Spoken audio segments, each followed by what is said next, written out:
Welcome to the Lucidess podcast, where I explore everything. And the reason I explore everything, first of all, because everything is entangled with everything else. Nothing is isolated or independent. And also because I believe in this infinite, unbounded potential within each of us. And obviously that's not going to be the same in all of us. The expression of that will not be the same in all of us. Or even in myself as the years go by. And so to explore everything is to explore all the possibilities, all the expressions that are available to us.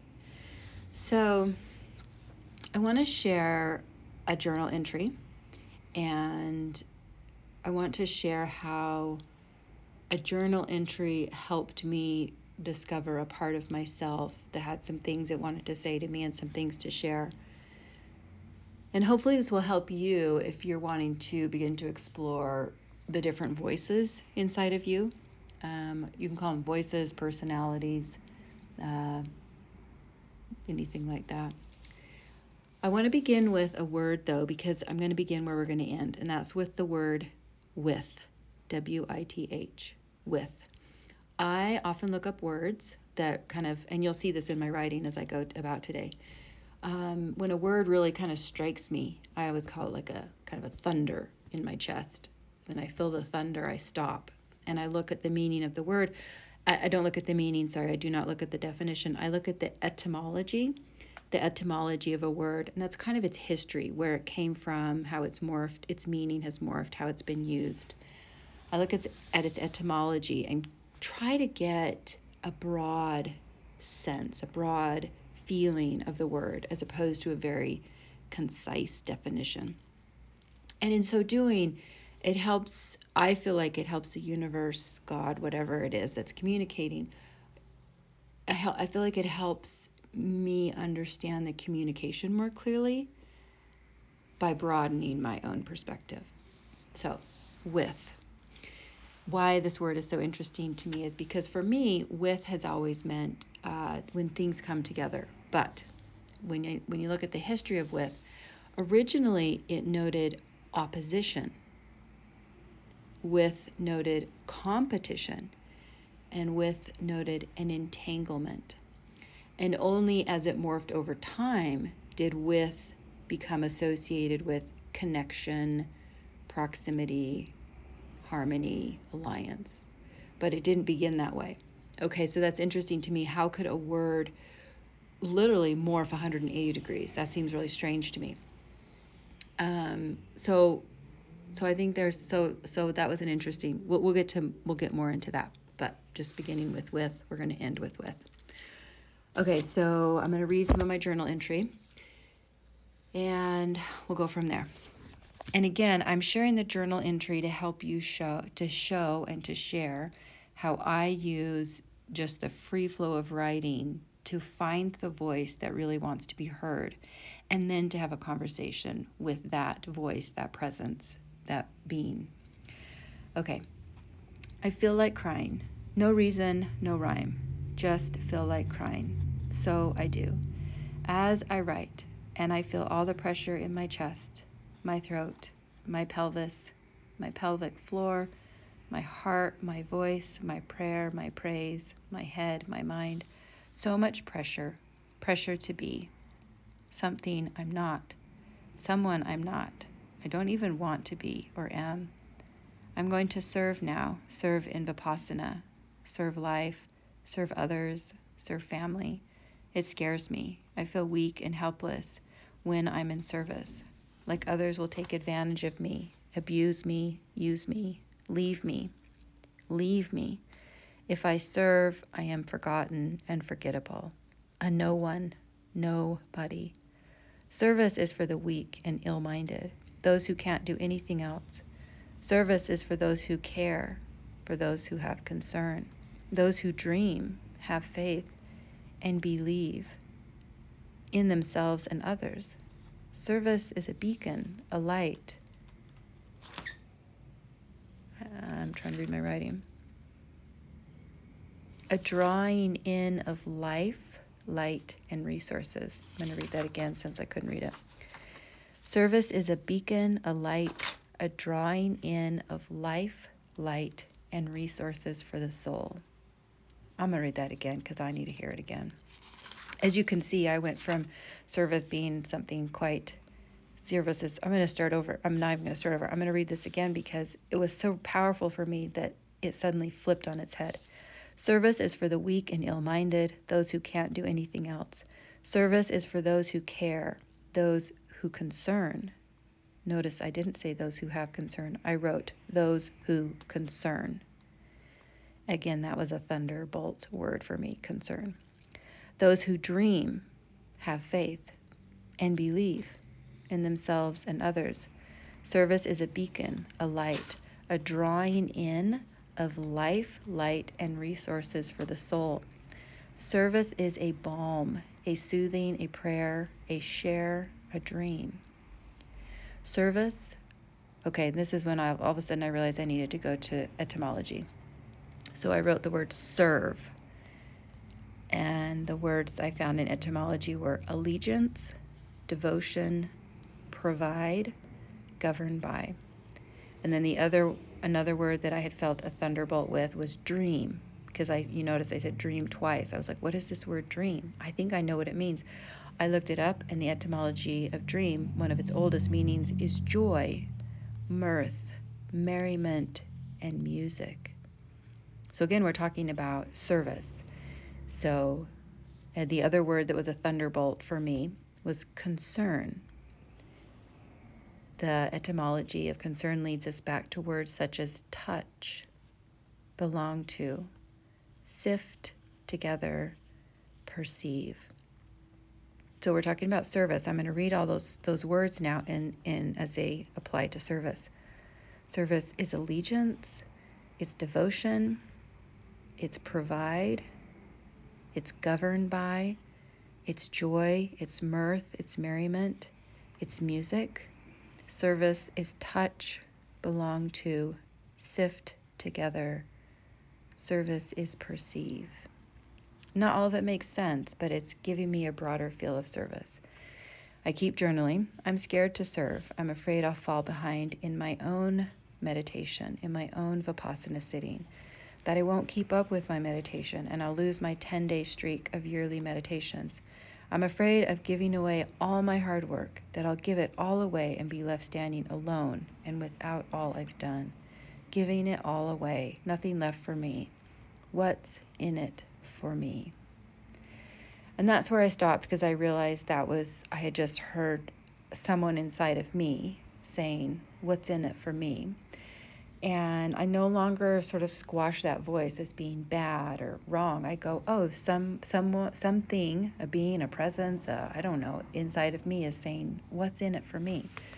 So this is where I go to the IFS, internal family system. And I go, okay, there's a family member inside of me. One of my internal family members is asking, what's in it for me? And I think that's a fair question. If someone inside of me is asking, I'm going to listen. So I start a new page of journaling. I write at the top, what's in it for me? And I just kind of sit quietly and try to get in touch with that presence, that being that asks that question, what's in it for me? And I start writing, and this might seem weird because I'm writing as both me speaking and also as the other part of me speaking. So just try to hear the two voices going back and forth. I start with, thank you for coming. What would you like me to know? I immediately hear that, what would you like me to know? That you're hurting. You've been left alone too long without means to do what you need. And I say, thank you. I'm sorry. I didn't know or understand. How can I help you? And then they start speaking in first person. Be with me in good times and bad, when we know and when we're confused. Heal the brokenness. Heal the broken. Heal broken. Heal fractured presence. And be with me. Be with me. Be with me. Be with. So the voice just kept saying, be with me, be with. And so I stopped because I was like, I feel like I'm missing something. And so I wrote the word with. And see, here we are. This is where we started. With. And again, with. originally noted opposition, competition, and entanglement. And then it slowly began shifting to note connection, proximity, alliance, harmony. So I was sitting there looking at those and I'm like, I don't know what to do with this word. I've suddenly been given I'm being told be with, be with, be with. And with is like this sort of double-edged word. It's like be in opposition, be in competition, be entanglement, be connection, be proximity, be harmony, be alliance. And that's when I kind of stopped and I was like, well, of course. I mean, that's often what we're told, right? So as I sat and just looked at this and tried to make sense of what does it mean to be with, I eventually wrote, be with me, be entangled, be opposition, be connection, be with me, be entangled in opposition and connection. Be with me, entangled in opposition and connection. Be with me, entangled in opposition and connection. I feel like I could say this 1,000,000 times to try to get it deeply into my bones. I swear that's like the whole story of life. Be with me, entangled in opposition and connection. Be with me, entangled in opposition and connection. And that sentence, obviously I'm speaking to myself like that. There's a voice inside of me saying to me, be with me, like wanting me to be with the deepest parts of me, entangled in opposition and connection with myself. But it can so easily obviously be said to another, like, be with me. I invite you listening, be with me, entangled in opposition and connection. Be with me, entangled in opposition and connection. So I haven't really shared, there's these 3 parts of myself I haven't shared. And one of them's called broken. And this broken one came up again today, like to heal the broken, that something in me is broken. It's calling itself broken. And it's fractured my ability of presence. My presence is somehow fractured, this brokenness. And so it's the broken, whatever the broken is within me, as it heals, the fractures in my presence will heal, and I will have a wholeness in my presence, a wholeness to my presence will no longer be fractured. So it was interesting that whoever this is that's speaking today, the what's in it for me, they're again asking me to heal broken so we can heal the fractured presence and be with me. And that's what I had written. Heal the brokenness, heal the broken, heal broken, heal fractured presence, and be with me. Okay, I paused there for a moment because it's that important and that powerful for me that I want to read it again. Heal the brokenness, heal the broken, heal broken, heal fractured presence, and be with me. Be with me, with the entanglement, the opposition, the connection. Be with me, entangled in opposition and connection. I honestly don't think there's like a more beautiful, loving prayer in the world. And isn't that funny? Because I know I said prayer somewhere in all this. But can you imagine, like, if someone asked, okay, first of all, if something inside of you said, hey, be with me, entangled in opposition and connection, it's basically just saying, hey, be with me in all of it, in all the thes, right? In all the opposition, in all the connection. But also if someone came to you and said, be with me, entangled in opposition and connection. It's sort of, I feel like it's an invitation to be human, with each other, an invitation to be human with each other. That's how this feels to me. Be with me, entangled in opposition and connection. If I were going to get married again, I might put those in my vows. I may put those in my vows. I would say, it's something I would ask my partner, be with me, entangled in opposition and connection. Because I don't know of any relationship with anyone's own self or with other where there is not always some kind of entanglement of opposition and connection. And so to bring that into the light, say, yes, this is what it means. Be with me, entangled in opposition and connection. So that is where I ended today in my journaling. And if you remember, I started by feeling like I was crying. And I was just like, I feel like I'm going to cry, and I have no idea why. And one of the commitments I've made to myself recently was I'm no longer going to blame another person or situation. And so when I felt like crying, I didn't go to any story.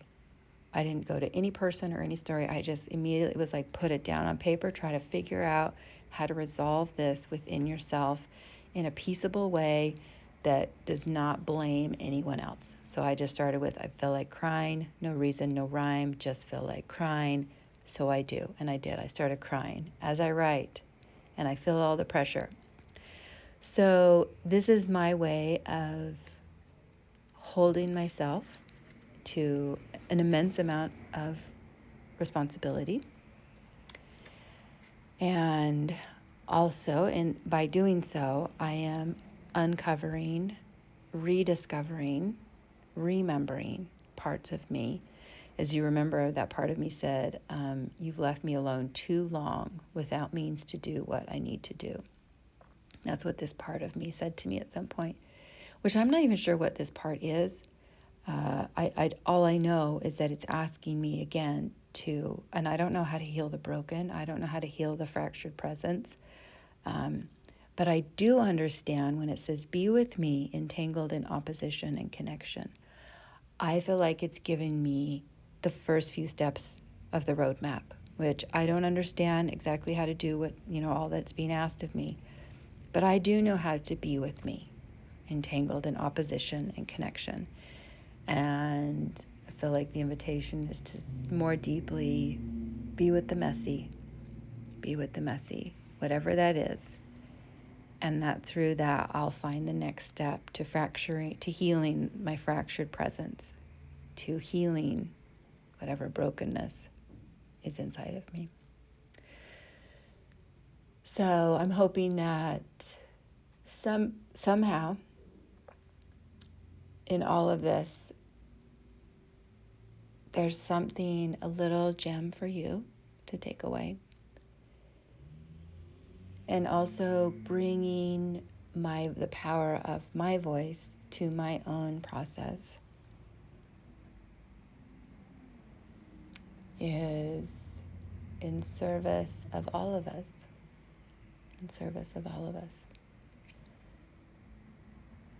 So I hope you all have a beautiful, beautiful day. Bye-bye.